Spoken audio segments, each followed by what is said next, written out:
Jammu Kashmir higher education council के vice chairman बनाए गए प्रोफेसर दिनेश सिंह ने इस जिम्मेदारी को अहम बताया। उन्होंने वजीर आजम नरेंद्र मोदी, जम्मू कश्मीर के एलजी मनोज सिन्हा और मरकजी वजीर दाखिला अमित शाह का शुक्रिया अदा किया। उन्होंने न्यूज़ 18 को भेजे एक्सक्लूसिव वीडियो में कहा कि इल्म और अदब के जरिए जम्मू कश्मीर में वो अच्छा काम करना चाहते हैं।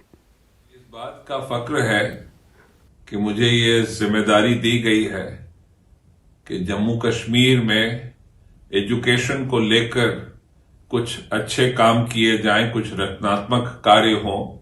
मैं शुक्रगुजार हूं जनाब होम मिनिस्टर का, जनाब एलजी का, कि मुझ पे भरोसा किया है।